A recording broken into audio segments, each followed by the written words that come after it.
Hello friend, আশেপাশে কেউ নেই তো? থাকলেও আজকে আমার ট্যাস ছেড়া গেছে। আজকে কোনো সিনেমার গল্প বলবো না, আজকে বলবো রাস্তার এমন একটা অন্ধকার দিক নিয়ে যা কোনো দিন আপনার বা আমার ঘরের নাড়াতে পারে। দিল্লির উত্তমনগর রঙের উৎসব চলছে, হোলি চলছে। 11 বছরের একটা বাচ্চা মেয়ে একটা বেলুন ছুঁড়ে মারলো তার জেঠুর দিকে। সেই বেলুনটা জেঠুর গায়ে না লেগে পড়লো রাস্তার উপরে। রাস্তার পাশেই দাঁড়িয়েছিল একজন মুসলিম মহিলা।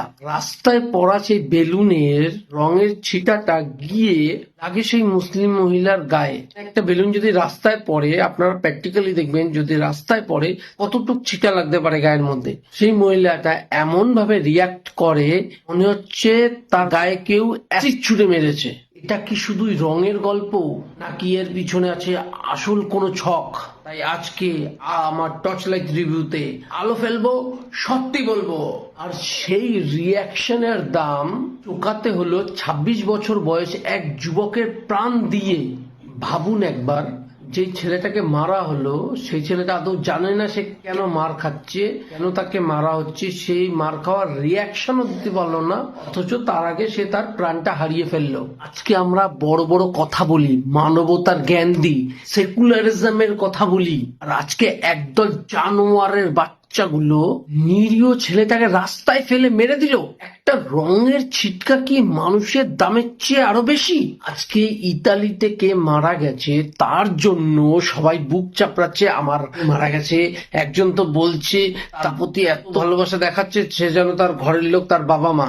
हम इतनी दूर बैठ के ईरान से हम रो रहे हैं, कुछ तो खूबी होगी ना, कुछ तो बात होगी कि हम इतनी दूर बैठ के इन्हें ऐसे रो रहे हैं जैसे हमारे माँ बाप हो।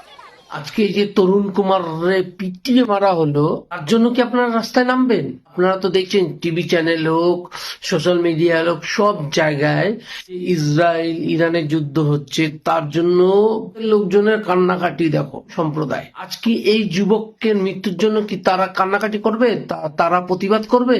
করবে না, কেননা তাদের এখানে কোনো স্বার্থ নেই তো।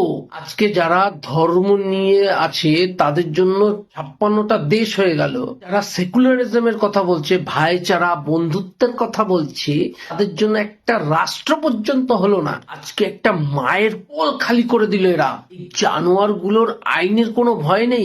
আইনের ঠেকা কি শুধু আমরা একাই নিয়ে রেখেছি? আজকে তরুণের মায়ের কোল খালি হয়েছে, কালকে এই তীরটা আপনার দিকে আসবে না এর কোনো গ্যারান্টি আছে? ঠিক আছে, আজকের মতো আমার টর্চ লাইট রিভিউতে এখানেই সাইনিং অফ। আর দেখা হচ্ছে।